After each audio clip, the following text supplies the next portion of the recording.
ہم سورہ فاتحہ تو ہمیں کتنا روز ہمیں دعوت دیتی ہے، الحمدللہ رب العالمین. میں تعریف بیان کرتا ہوں عالمین کے رب کی، جو عالمین کا رب ہے.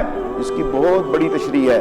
عالمین کا رب ہے کہ ہر حال میں، ہر جگہ پر اور ہر موقع کے اوپر تم نے اللہ کے تابع رہنا ہے، اللہ کی بات کو ماننا ہے.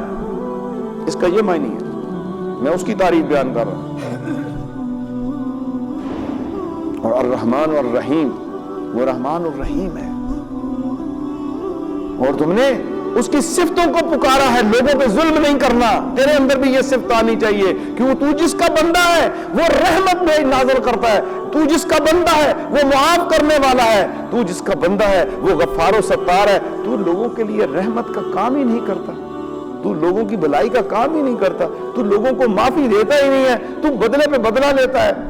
بھائیوں کے ساتھ انصاف نہیں کرتا، رشتہ داروں کے ساتھ انصاف نہیں کرتا، ظلم کو قائم کیا ہوا ہے. لیکن نماز میں تو پڑھتا ہے الرحمن الرحیم، مالک یوم الدین، وہ روز جزا کے دن کا مالک ہے.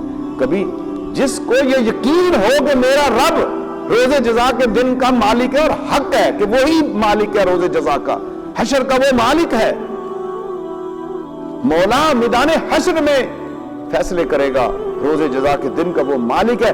جسے کامل یقین ہے، جس کی توحید، جس کو کامل جس کی توحید نے جس کو کر دیا اور اس کے قلب کے اندر یہ بات آ گئی کہ میدان حشر میں میرا مالک روز جزا کا جو مالک ہے اس کے سامنے میں نے پیش ہونا ہے، وہ دنیا میں گناہ نہیں کر سکتا، وہ دنیا میں ڈر کے رہے گا. اور پھر ہم صدا لگاتے ہیں. ہم نے قرآن پڑھا نہیں، ایاک نعبد و ایاک نستعین، مولا ہم تیری ہی عبادت کرتے ہیں، تجھی سے مدد مانگتے ہیں.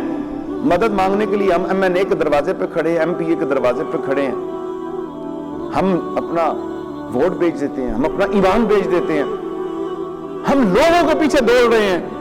ایک زمانہ تھا لوگ ایک حدیث سیکھنے کے لیے اہل اللہ کی مجلس میں آتے تھے، مقربین کے پاس آیا کرتے تھے، صالحین کے پاس آیا کرتے تھے، قرآن کو سمجھنے کے لیے آیا کرتے تھے، شریعت کو سمجھنے کے لیے آیا کرتے تھے. آج تو طالب مولا ملتے ہی نہیں ہیں، طالب مولا ختم ہو گئی ہے. مزید ویڈیوز دیکھنے کے لیے محمدی رونی قافلہ کے آفیشیل چینل کو سبسکرائب کریں اور بیل آئیکن کو پریس کریں.